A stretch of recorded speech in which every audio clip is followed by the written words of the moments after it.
बात कर लेते हैं पाकिस्तान से। पाकिस्तान की सियासी सूरत हाल कशमकश और डामाडोल है।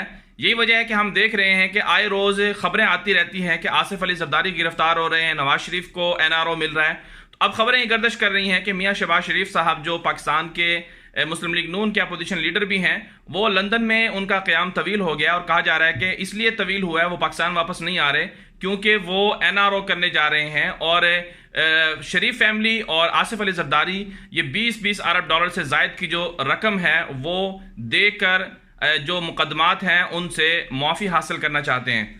तो सवाल ये है कि क्या इमरान खान इन दोनों पार्टियों को NRO देने जा रहे हैं? इमरान खान तो ये कह चुके हैं कि वह NRO नहीं देंगे, लेकिन उनकी पार्टी के अंदर के लोग कुछ ऐसे हैं जो चाहते हैं कि NRO दे दिया जाए और मामले को निपटा दिया जाए। अब क्या ऐसा होने जा रहा है? अगर ये ऐसा होता है तो एक तरफ से तो इनकी जो करप्शन है या इनके ऊपर जो बददियानती का एक इल्ज़ामात हैं उस पर मोहरे सबत हो जाएगी, यानी मोहर लग जाएगी, ठप्पा लग जाएगा। और फिर दूसरी तरफ से अगर देखा जाए तो मुस्बत पहलू ये है कि अगर ये पैसे देते हैं जितना इन्होंने लूटा है, अगर उतना ही पैसे वापस कर देते हैं तो फिर इससे NRO देने में कोई हर्ज नहीं होना चाहिए। लेकिन बहरहाल मुजरिमों को सज़ा ज़रूर देनी चाहिए।